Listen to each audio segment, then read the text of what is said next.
Well, in the last two modules, we've discussed three cardinal concepts relating to the maritime domain. These are the global commons, public goods, and then finally sovereign territoriality.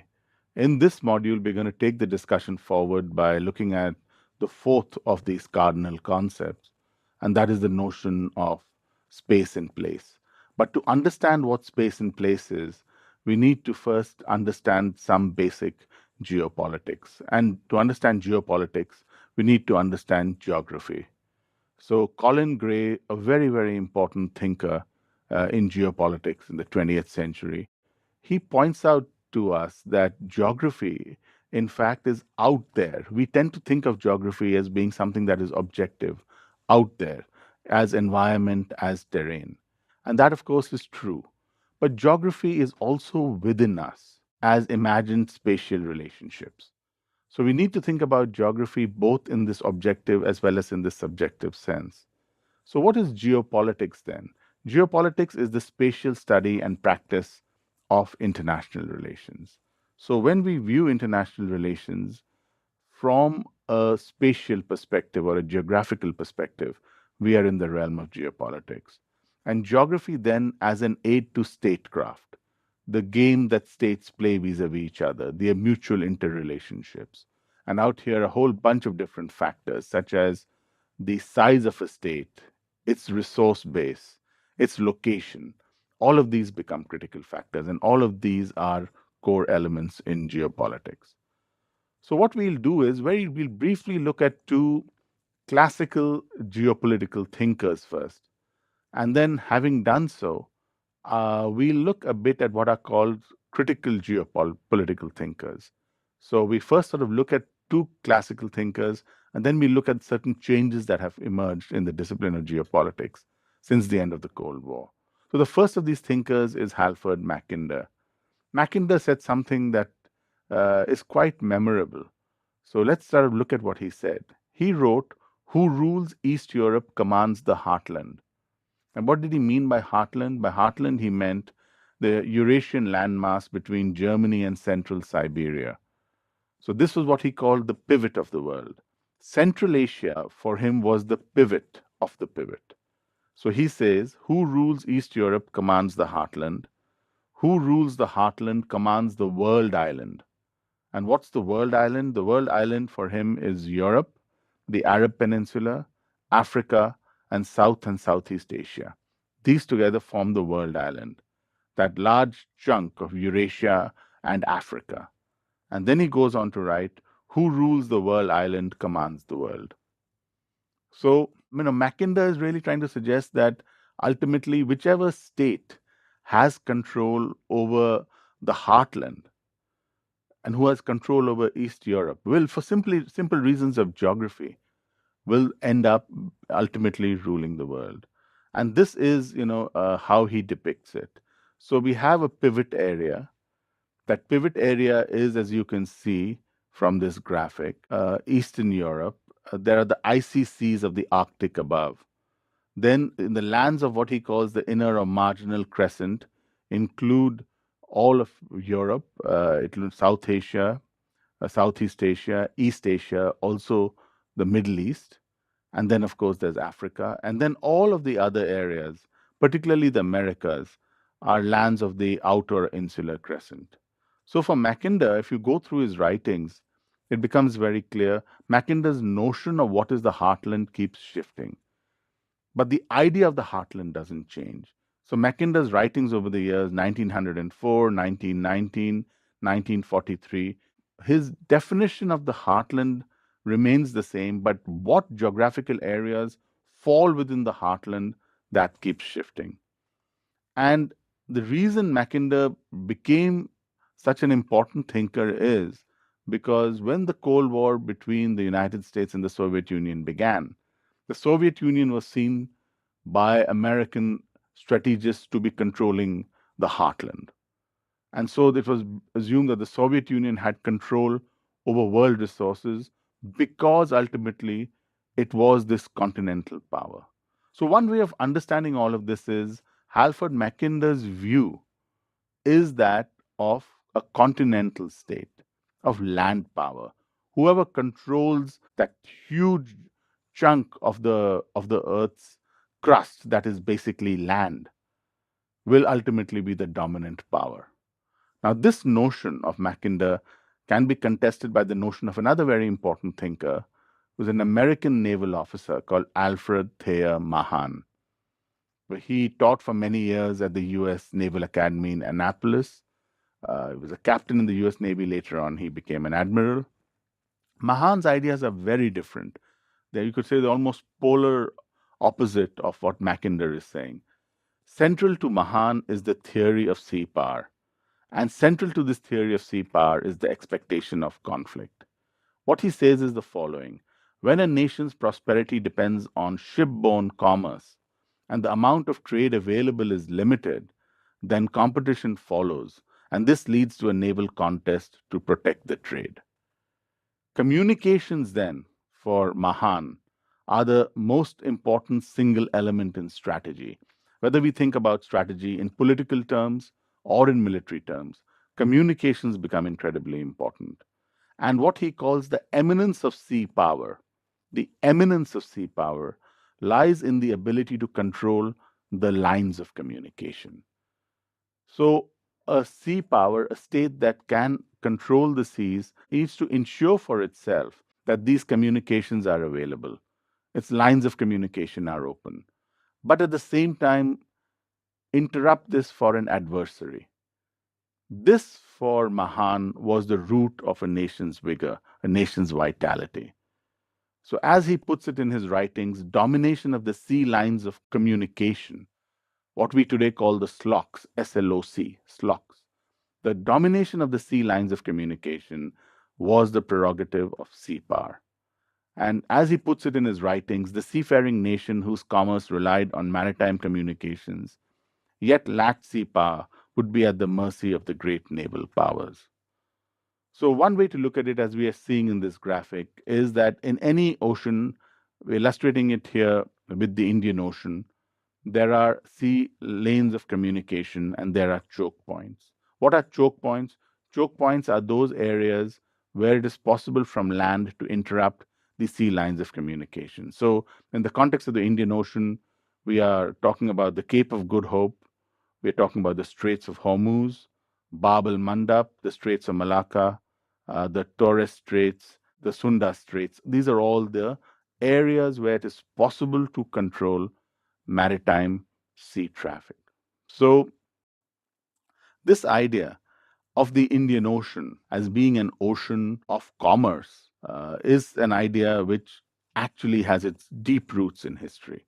So, this other graphic that we are showing here indicates the trade routes in the Indian Ocean in the 5 centuries from 500 in the Common Era up to 1000 in the Common Era. So, 500 to 1000, huge sea routes.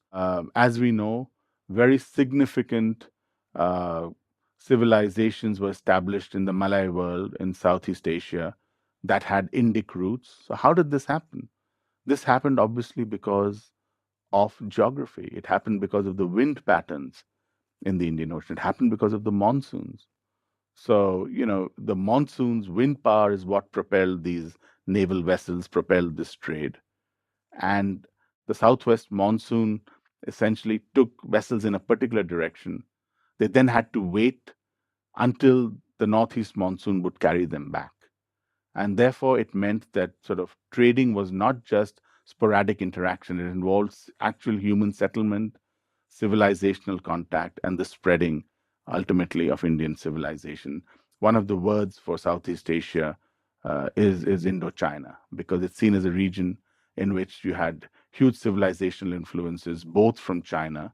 Largely, the Chinese influences were largely riverine and over land, but also from the South China Sea. And then, of course, the influences from India, which were almost entirely by sea. So, this graphic is just sort of indicating the monsoon patterns, very critical in the Indian Ocean context, and the reversal that takes place of wind patterns in the course of a year. This is also a very critical ocean in geostrategic terms, the Indian Ocean, the ocean sort of which is contiguous to where we as a country, India, are. 70 degrees east longitude, in fact, is extremely important because that was the notional line on which the Axis powers during the Second World War proposed to divide the world. So in September 1942, which is what this graphic indicates, which is at the height of the Axis powers during the Second World War, Nazi Germany and Fascist Italy proposed to meet Imperial Japan on 70 degrees east. So the Indian Ocean, therefore, has very much been an ocean of conflict, also been an ocean of commerce. And that's the point that's very important for us to understand. The graphic that you are now seeing is about the relevance of the Indian Ocean related to all of the global oceans when it comes to the transport of energy resources, specifically of oil. And as you can see, this is just one single day in 2013 on average. The Straits of Hormuz, 17 million barrels of oil moved through the Straits of Hormuz. The Strait of Malacca, 15.2 million barrels of oil. And in comparison, the Panama Canal is only 0.85 million barrels of oil. The Suez Canal, 3.2 million barrels of oil. So you can see how the two straits, which sort of are at the two ends, as it were, of the Indian Ocean, the Straits of Hormuz and the Straits of Malacca, that is through which the global energy flows transit. And that explains, in geostrategic terms, the importance of the Indian Ocean.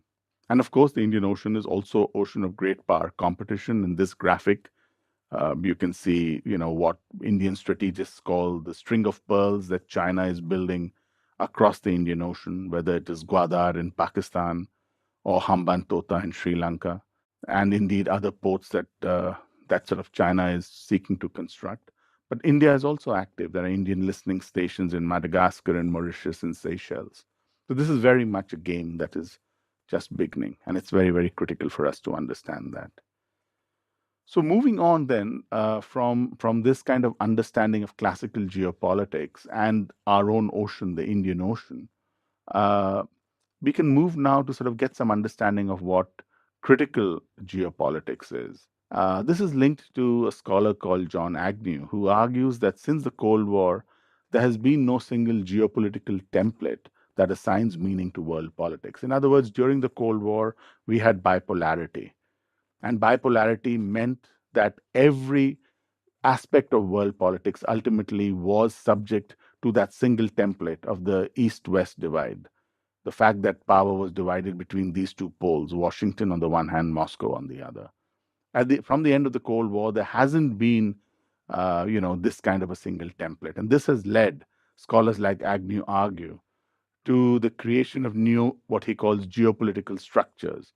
And the problem is many of these geopolitical structures are based on questionable empirical evidence and interpretations. And the whole point about critical geopolitics is to question such geopolitical narratives and to scrutinize their assumptions and their impact on politics. So we don't just assume. And to give you an example of this, the notion, of a clash of civilizations. That's a classic example of trying to find a new template to explain world politics, or what is sometimes called the end of history, that, now liberal democracy has triumphed and all of future is going to be basically about liberal democracy. It's another attempt to find a single template. And critical geopolitics is very suspicious of all of these. Another important scholar out here is Edward Luttwak.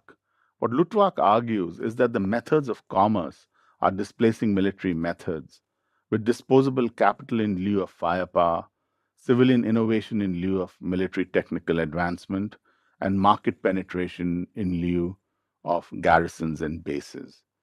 So states will not disappear. Luttwak argues that states will continue to be important. They will be spatial entities that are structured to jealously delimit their own territories. But states will reorient themselves towards geoeconomics in order to compensate for the fact that their geopolitical roles are slowly decaying and dying. And what is geoeconomics? Geoeconomics, Luttwak says, describes the admixture of the logic of conflict with the methods of commerce. Commerce is meant to be about exchange relations. I have something, you have something else. We can exchange and both of us can benefit. That's the whole core idea of trade or exchange. It's meant to be cooperative. Cooperative, why? I will benefit from exchanging something with you. But the point that Luttwak is making, and it's a really important point, is that now even this exchange relationship has a conflict dimension to it. And that is what he means by geoeconomics. So finally, then, in this context, we can now discuss the other element, the critical concept that I think helps us to understand the maritime domain, which is the whole notion of space and place. And this is linked to John Agnew, the scholar we've already seen, but also another important scholar called Yifu Tuan. And what Yifu Tuan and John Agnew argue is the following: place is defined as a particular part of space that can be occupied, unoccupied, real, or perceived.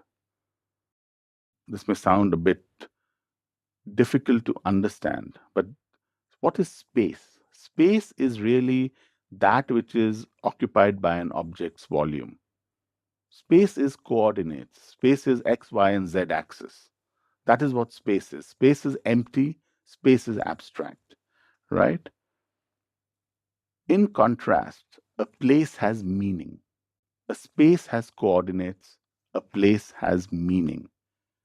A concrete sense of place emerges out of the specific meanings that individual human beings and social collectivities ascribe to empty, abstract space.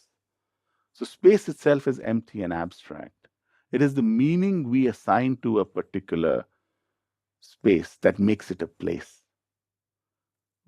One way to understand it is in the following: one person's desolate desert is another person's homeland. I may look at a desert and see it as a completely empty space. Somebody else may look at that same piece of land and say that is home. That is the fundamental distinction between space, empty and abstract, and place, something concrete, something filled with meaning. We need to understand this distinction because this will help us to, along with the other three cardinal concepts that we have considered, will help us to understand what is so particular, what is so special about the maritime domain. And that is what we are going to do in the next module.